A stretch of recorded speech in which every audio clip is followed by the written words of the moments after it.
George Kilpatrick, inspiration for the nation. Well, if you remember the line from Hamilton, the musical, immigrants, we get the job done. Well, that's what we're here today to talk about, immigrants, but not only getting the job done, but getting a job, period. We're pleased to be joined by Zachary Osolo. He is with the Center for New Americans, Pathways to a great opportunity. I call it Pathways, Professional Pathways for High-Skilled Immigrants program. And Zachary is an immigrant himself, and he'll talk to us about his own journey to Syracuse and what that journey was like. Zachary, so nice to meet you. It's nice to meet you, and I'm very pleased to be here, sir. Yes, and of course, the Center for New Americans is a program of Interfaith Works. So, Zachary, tell me about your own journey from Kenya to Syracuse. Yeah, it's been a journey. This will take almost 3 days as I try to explain to you like my journey in itself. But first and foremost, I just want to say thank you for allowing me to be in your space and to use your platform to be able to send the word out there about what I'm involved in. I'm sure you're doing a very good job in trying to just sensitize people on issues that affect Black Americans, and I really commend you for the good job. Keep the good work. Thank you. Yeah. So basically for me, I came here 2 years ago, and I came here as a student to pursue a master's in Pan-African Studies, Master's of Arts in Pan-African Studies at SU, and I just completed my master's. And also have a certificate of advanced studies in conflict and collaboration, still from SU, that is being offered by Maxwell. And in itself, it's been a journey of, I came here as trying to in pursuit of education. That's what brought me here. And what did you find when you came? I think if there is any time in my life that I've felt like I've been given an opportunity to just allow me to be me in terms of exploring and allowed to be able to have some form of understanding on thinking critically for myself and not just having someone to control me to do something in relation to what pleases them, but basically allowing me to be the academician that I can be and be a successful.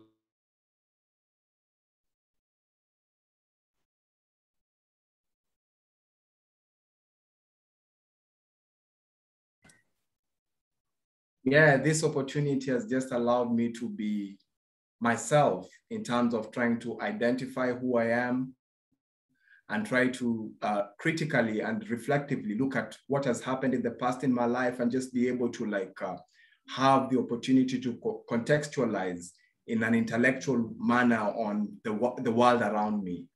Does Maxwell School have a great reputation in Kenya? Is that how you chose Maxwell School? Okay, my department, my actual department was African American Studies. Oh, African American Studies. Yes, but the certificate of advanced studies is being issued by Maxwell. Right. So in itself, when I was pursuing my master's in Pan-African Studies, at the same time, I was doing a certificate of advanced studies in Maxwell. Yeah. So, but to answer your question, yeah, affirmative. Maxwell has a very good reputation.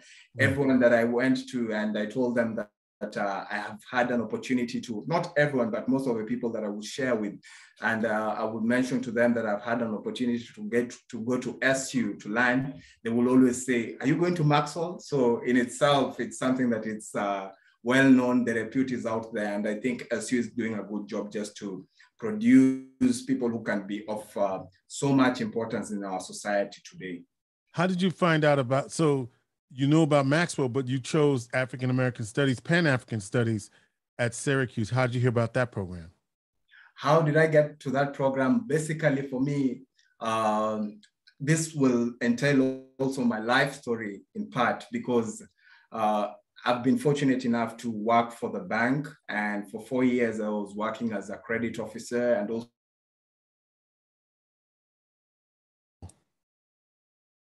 I was a credit officer in Citian Bank in Kenya. This is a second-tier bank. And I used to assist people of low income to be able to access loans and so forth. So I was their relationship officer. Okay, we use the term credit and relationship in tandem. So in itself, I had the opportunity of really seeing how sometimes even finance institutions can be able to disburse money to some people who do not have the very financial capacity of.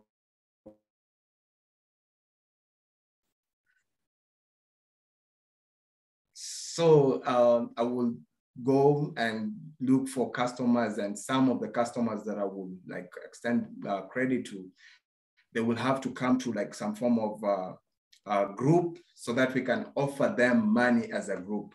Mm-hmm. In itself, I don't deem them to have been credit. They were not, the bank was not really empowering them by giving them credit because their financial situation at that moment was dire. And in itself, I could see people who would come in with a lot of success, and then all of a sudden, after using their assets like motorcycle titles as collateral to the bank, sometimes when they fall in debt, they're not able to pay, the bank will recover those very assets that they've already searched for them through their own means. And in itself, I could see that as depriving. And when I left the bank, I went and worked within a construction industry. And within that construction industry, I could see how people were doing a very tremendous good job in trying to add value to those people who are the owners of building and so forth. So the handyman himself who's involved in the construction building. And the level of deprivation that I was seeing in their lives in itself was no, I need to find out how I can be able to address these things. And in itself, being someone who's so geared towards social advocacy and justice for the people, I saw the need of, through academics, it being a very good channel for me to just advance my understanding on how to address these issues. In itself, I went digging down, and there are people, renowned people like Tom Mboya, Jomo Kenyatta, that's the first president of Kenya, who used to refer themselves as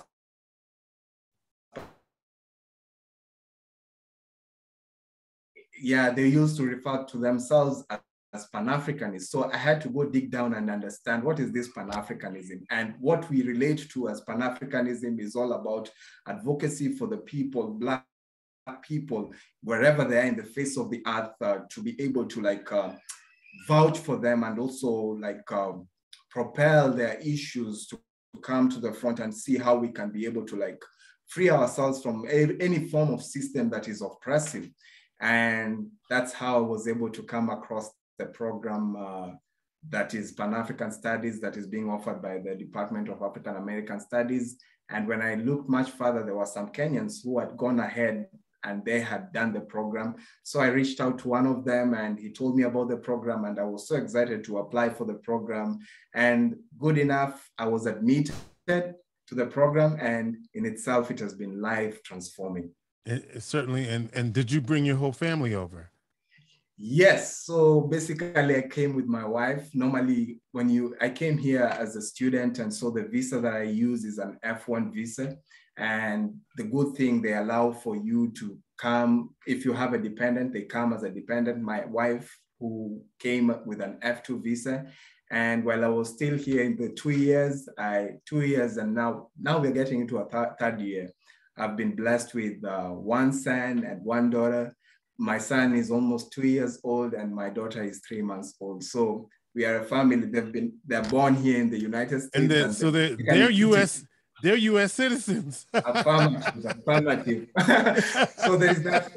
I share a lot. I share a lot in common with the Black Americans, and also now my understanding, because when I see my son, I see how he can be contributing, and also what I want to contribute to this society. So basically, that's where I am now.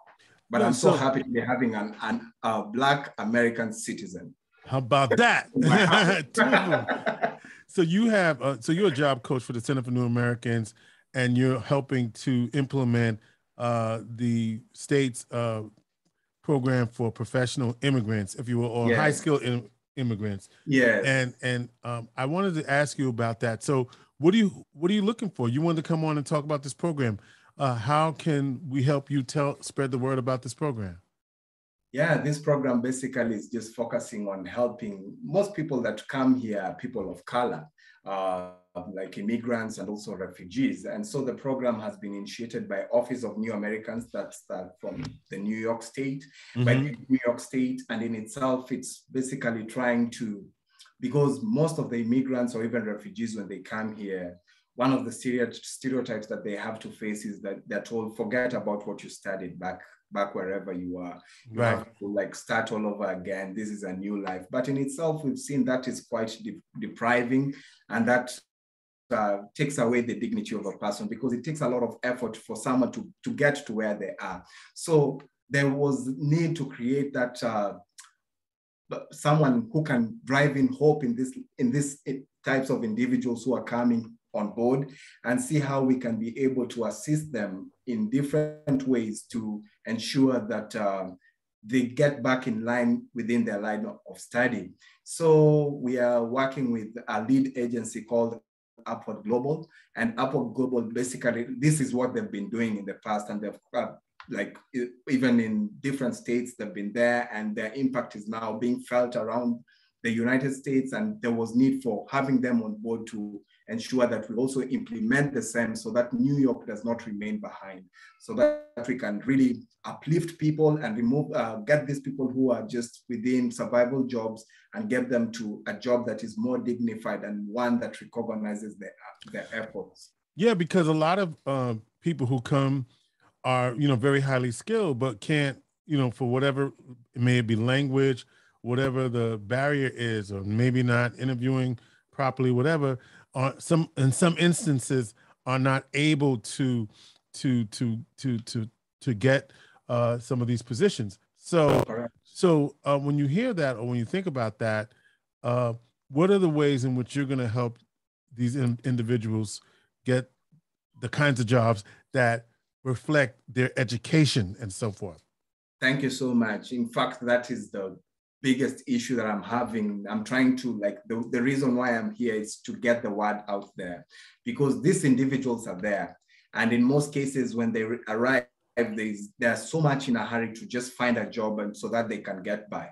But in itself, this is how I'm going to help them through the program.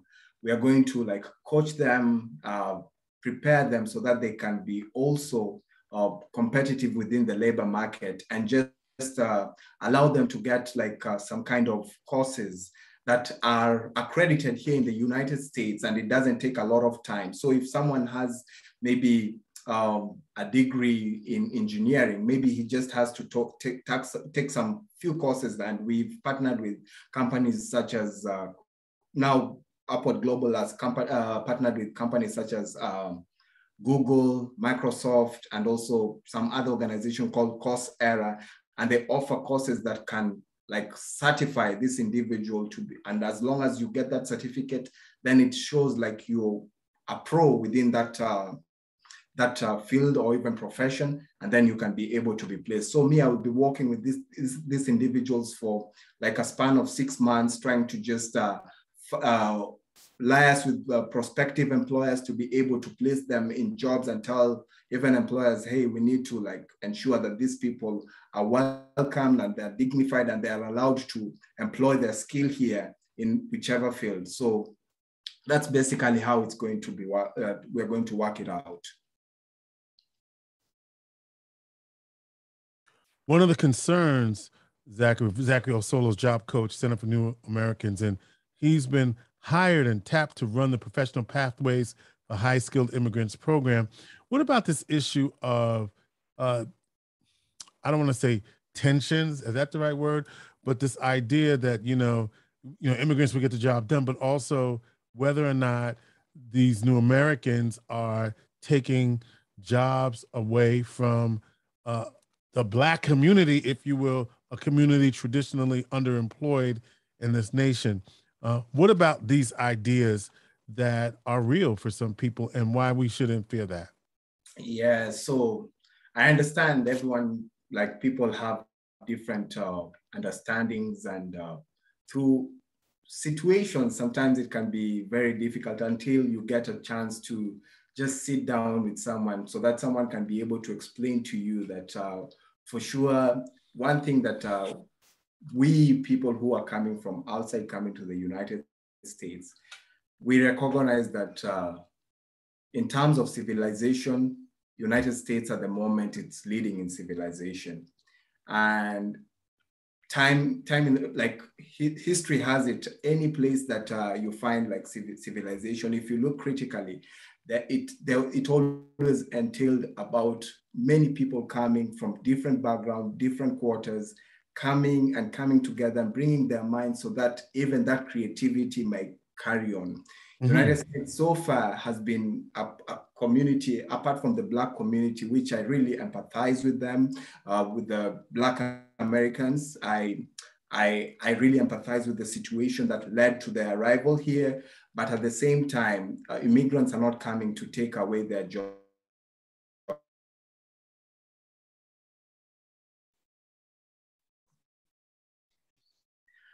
America is a place of solace. So in itself, understanding, sitting down and having dialogues and understanding where this individual is coming from, then you will not have, when someone tells you their story, then you'll see like for sure, this person is just looking for space. The conversation should be, how now can we, as people of color, whether you're an immigrant, you're a refugee, or you're a citizen here in the United States, how can we address our issues? Because the situation that even me, through my observation, that is going through a Black person here in the United States, whether through systemic racism that is there, is the situation that most of the Black people are facing all across every other continent.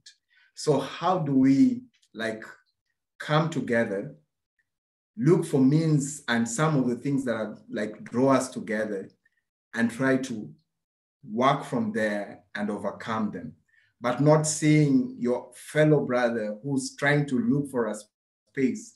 Most of the, like, even for Africa to experience independence, the movement started from the United States. So United States in itself is quite fundamental in trying to break the shackles that are holding everyone, not from here, but all over. So we should change the conversation, not seeing us as a threat, but partners in how we can form a coalition in addressing issues that affect us. And at the end of the day, if it's a Black American, if it's an immigrant, if it's a refugee, they will always find a table. And we need to work together and in collaboration, not seeing someone else as an enemy. When I walk around the United States, okay, where I stay here in Syracuse, in most cases, when I meet a Black person, especially Black men, they will always nod to me like this. Yeah. And in itself, it speaks to me. He identifies with me. He might not know me. So I have to talk to this individual and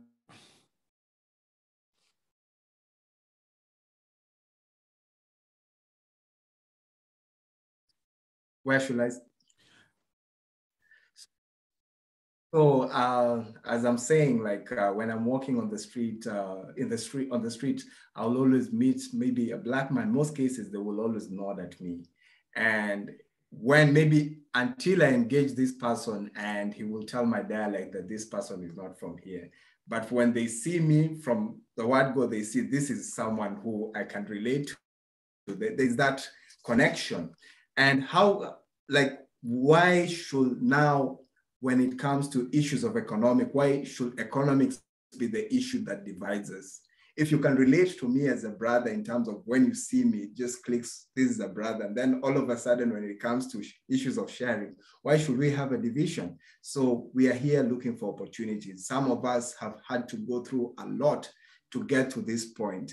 And whenever, even when we come, and the people that we've left, even in Africa, when they look at where we are, they think like, in their minds, they think like, these are the people who have already gotten to the other side. How can you help us? So in itself, there are so many people who are looking up to us. And even us, even me as a Black man, I'm looking up to the Black American community, the men and the women who have already gone ahead and done a lot of changes, and how we can collaboratively work together and address the issues that not me, myself, the issues that I'm facing, but the myriad of issues that all other Black person is facing in the face of the face of this world. It would seem to me, Zachary, your articulation of these issues must have been informed by your Pan-African studies, because it's very informed and very evolved around your understanding. And I'm not sure that that view is widespread. And so that I just want you, I just got to name that, right?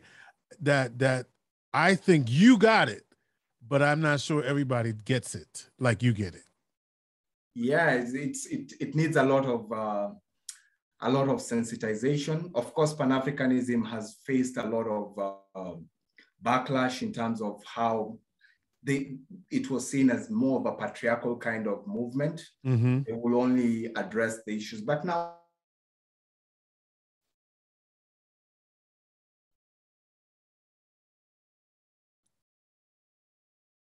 but now it's been about like what George you're doing. Basically, it's more of a Pan-African kind of thing.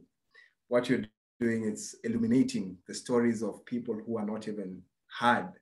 Someone like me, this is a dream come true. You may not know, but this is a dream come true. Just being in your show and you giving me that opportunity to like voice even my story in itself, it's that's the spirit of Pan-Africanism, right? The spirit of like bringing into the picture the ones who have not been heard, and some of the changes that they're bringing in community.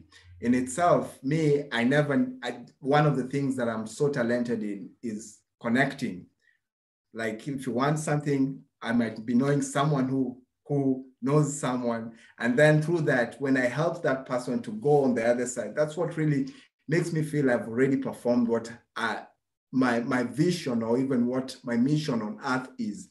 And in itself, I cannot be able to do that if I don't have this kind of platform. So you're giving me this opportunity, you are practicing Pan-Africanism. There's so many people who are practicing Pan-Africanism, but because in itself, they think like Pan-Africanism is this organization of people. No, Pan-Africanism is our lived experience, day-to-day activities. What do you do to improve the life of another Black person? Amen. I love it. All right. So, and yet you are also working to improve the lives of new Americans, immigrants, refugees, through the Professional Pathways for High-Skilled Immigrants program. How do people take advantage of this program, Zachary Osolo? So basically, I work under Interfaith Works, and if you want to reach me, I am we are located at 1010 James Street. And when you get there, you can always ask for Zachary Osolo, and you will be ushered in. I have my office there, and we can meet and discuss and see how I can be. And the phone number to call is 315-449-3552, 315-449-3552, 315-449-3552, extension 225. That's how you get a hold of Zachary Osolo. Zachary, before I go, how many languages do you speak? What is your mother tongue? What is your father tongue? And what is your universal tongue? That's what I need to know before we go. Let's go. Okay, my universal tongue, I think I speak in tongues. That's my universal tongues. And then my mother tongue is called Samia. And Samia is a dialect under Luya tribe, Luya ethnic group. Okay. And there's so many subgroups. Okay. Recording in progress. There's so many subgroups under the Luya tribe, the Luya ethnic group, and almost 42. So mine is Samia, and that's my mother tongue. and I also speak Swahili. And within Swahili, there is a lingua called Sheng, and that's a mixture of either English, Swahili, and also mother tongue. So it's just a ingenuity of language change. And now with the language that I'm using, this was language that we acquired when we went to school, English language itself. So that's basically I think I've mentioned 4 languages. Right, yeah. right. And so the English was what they taught you. Had to learn English in school. Yes, you grow up learning or using Swahili, and then all of a sudden when you go to school, you start 1, and you wonder what is 1. You have to start learning a very new language for you. You see, that in itself is depriving, but seeing how there are people who have done research on how we can be able to introduce people. Do you know, when I was a kid, my mother we used to have these little books, right? And we had English, no, not English, but we had Spanish, we had French, and we had Swahili. And so when I was like in 2nd, 3rd grade, I knew how to count in Swahili. I can't tell you how to do it now, but I sure did know. And why did I learn how to speak Swahili? I don't know, because that's what we thought we had to know to be, culturally, and this is way back in the 60s, right? So, but yeah, my mom had a little book, and we would learn how we would count in Swahili. And so I don't know what I remember French was under trois, but I don't know what Swahili. I don't know what 1, 2, 3 is in Swahili. Could you remind me, please, of what 1, 2, 3 is in Swahili? Because I don't remember. Moja, mbili, tatu. Moja, mbili, tatu. Okay. Yeah. So there you go. And in my mother tongue, that will be Ndala, Chibiri, Chidatu. Okay. Yeah. Okay. There you go. See, well, anyway, what we do know, by the way, just to remind folks, before we did this African tour of Kenya, we are talking with Zachary Osolo, again, the Professional Pathways for High School Immigrants program. He's a job coach. He's going to help you get all that together. Give him a call at 315-449-3552, extension 225, or stop by 1010 James Street, Syracuse 13203. And by the way, no matter how you want to get there, if you want to walk, if you want to get on the bus, or if you want to just drive up, they got you covered over there. I got him. Zachary. Thank you, sir. Thank you for talk having to me. you. I appreciate. God bless you. And keep up the good work. I appreciate you, my brother. I thank Jesus for having me in the show. Oh, yeah. No problem, my brother. Yeah. And I mean, I'm tempted to ask you, can you run a marathon? But I know that I shouldn't be doing that, right? That is from another ethnic group that they're good at that. So. Okay. Right. We don't all run marathons. I know I just had to do that. I know I had to do that. But right. Because people think, okay, Kenya, you must know how to do that, right? Right. Yeah. But that's a specific group within that country that does that. They live in the highlands, so because of how mountainous it is, and also the climate itself, so their bodies get used to that kind of. And I hope you know that was just in fun. It wasn't. Yeah, that was. Did people like you? I can't believe you did. No, it was just. No, I take no offense. I take no offense. Okay, all right. Thank you so much. Right, because I sound like somebody else. I sound like others. Let me put it that way. So. I got you. Okay. Look. All right. Anyway. Yeah. All right. Take care. Zachary Osolo, Interfaith Works. interfaithworkscny.org on the web. interfaithworkscny.org for more information. Correct. All right. Zachary Osolo. Yeah. Got you. Yeah. Inspiration for the nation. Inspiration for a Pan-African nation. Ah!